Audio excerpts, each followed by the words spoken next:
हाय नमस्कार, श्री स्वामी समर्थ. कसे आहात तुम्ही? बरे आहात ना? बरेच राहा. तर मी करत आहे आता व्हिडिओची सुरुवात. तर आज थोडं नर्वसच वाटत आहे मला. नर्वस म्हणजे आता कालपर्यंत कशी माझी मुलगी 2-3 दिवस होती तर बरं वाटत होतं. आणि मुलीची जात कशी आपल्या जवळ राहते, इकडे तिकडे जाण तर मागे मागे ती मोठी आहे पण तिला असं काही वाटतच नाही मी मोठी आहे. मग मुलगी सदानेत कसं लेकरू मोठं असो की लहान असो आपल्यासाठी लहानच असते. तर चला तरी पण आता आपले काम तर आपल्याला करावंच लागेल. तर स्वयंपाक वगैरे होऊन गेला होता माझा. स्वयंपाकाचा व्हिडिओ मी बनवू शकली नाही. आणि नंतर मग म्हटलं कणिक भरायची होती डब्यामध्ये. 3 दिवसापासून घमिल्यामध्येच पडून होती. तर मी म्हटलं आता भरूनच घ्यावं, कारण की 2-3 दिवसापासून भरून असल्यामुळे मग किटकुलं वगैरे जाते काही. तर भरून घेतली. नाही तर मला डबा घासायचा होता. म्हटलं राहू द्या नंतरच घासून घेऊ. तर मग ते काम झालं मग माझं. आणि घरात असे खूप छोटे छोटे कामं असतात. हे कामं दिसून नाही पडत आपल्याला. दिवसभर एका गृहिणीनं कामं केले ना दिवसभर कामं पुरते. पण ते तर आपण करतोच, कारण घरी असल्यानंतर प्रत्येक काम आपल्या डोळ्याने दिसते. तर आपल्याला असं वाटते नाही पूर्ण काम स्वच्छ झालं पाहिजे, घर स्वच्छ झालं पाहिजे, चांगलं दिसलं पाहिजे, तेवढंच आपल्याला कसं चांगलं करमते. आणि नंतर मग मी ते कांदे भरून ठेवले होते त्या दिवशी. ते साफ करायचेच होते अजून, कारण कोणी जर आपल्या घरी कसं आलं ना तर आपल्याला ते जास्तीचे जे कामं असते ते सुचतच नाही. तर त्याच्यामुळे मी म्हटलं मग ते खराब होते, कारण ते घमेल्यामध्ये भरल्यानंतर गुदमरल्यासारखे होते. तर ते खराब होऊन जाते. कोणतीही वस्तू कशी आपण घेतो जास्तीची तर मग आपल्याला कसं साफ करावंच लागते. मग पूर्ण साफ करून झाले, कांदे साफ करून घेतले आणि बघा छान हवेमध्ये पसरून ठेवले. हवेमध्ये पसरून ठेवले तर कसे चांगले राहते. आणि आम्ही कसं उन्हाळ्यात म्हणजे एक कट्टा घेऊन ठेवते 50 किलोचा. 50 किलोचा कट्टा कसा वर्षभर, मग वर्षभर तर नाही चालत म्हणा, तरी 7-8 महिने वगैरे चालते, कारण नंतर खूप महाग होते ना कांदे, त्याच्यामुळे मग कट्टाच घेऊन घेते. तर त्याला कसं मग साफ करावंच लागते. नेहमी साफ नाही केले तर मग ते खूप खराब होऊन जाते. आणि हा तर झाला आता आपला साफसफाईचा विषय. आणि त्याच्यानंतर करते मी सोफा साफ करते. तर मी 2-3 दिवसाच्या आड वगैरे सोफा साफ करते. तसं तर रोजच करावं लागते, पण असं काळकूळ करून 2 दिवसाच्या आडच करावं लागते. आणि झाला पूर्ण सोफा माझा साफ करून. आता भांडे घासायला चालू करते. भांडे घासून घेते. भांडे खूप सारे राहते. सकाळपासूनचेच भांडे राहते. रात्री तर मी रात्रीचे भांडे घासूनच घेते, तरी माझे भांडे ना खूपच निघते. मला म्हणजे माझ्या हाताने भांडे जास्तच निघते. तर कसं असे किती कामं राहते घरामध्ये. पूर्ण म्हणजे 2 कसे वाजते किंवा 1 कसा वाजते असं काही गृहिणीला म्हणजे समजतच नाही.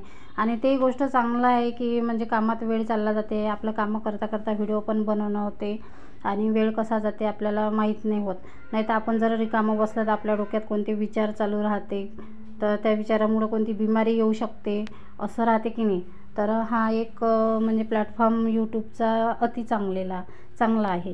तर मी कसं आता व्हिडिओ काढते, पण मला एडिट वगैरे हे कोणी करून देत नाही. तर तुझं तू पाहत बस म्हणते, आमच्या मागे लावू नको. तर मी जसा माझ्याकडून जमला तसा करते. आणि मी अजून चांगला शिकायचा प्रयत्न करेन, अजून चांगला एडिट करायला शिकेन.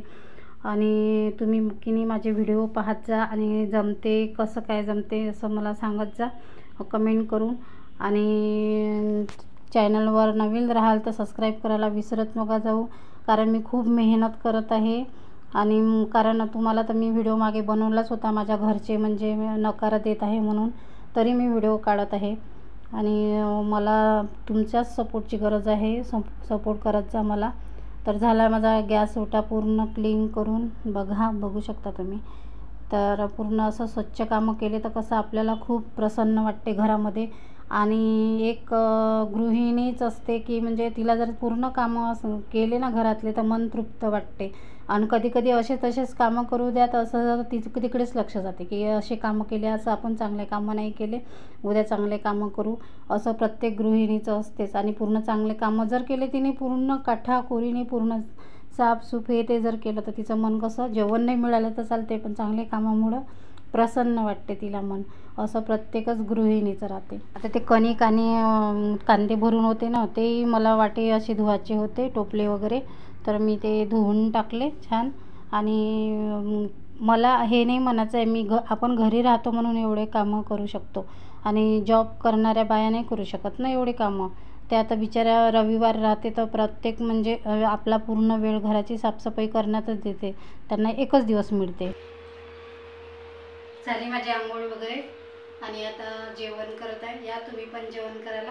आता वाजले दुपारचे 2 वाजता जेवण करत आहे. जेवणामध्ये आहे वालाच्या शेंगा आणि पोळी.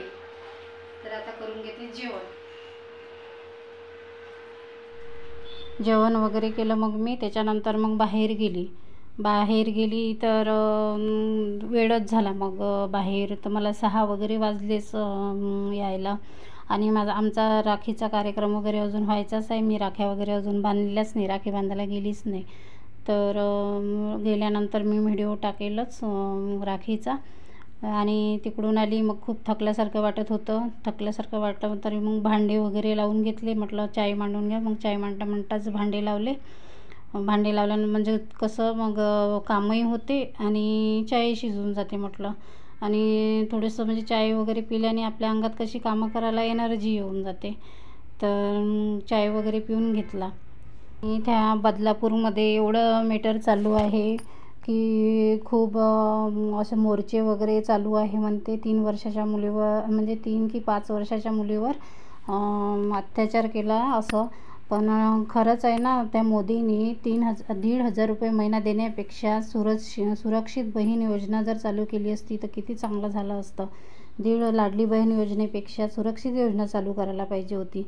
आणि मुलींवर किती अत्याचार चालू. आता हे कितीवी केस आहे. हे लहान 5 वर्षाची मुलगी म्हणजे काय असते, त्या मुलींवर एवढा अत्याचार केला म्हणते. त्या शाळेतल्याच माणसांनी म्हणजे कर्मचारी असते त्यांनी.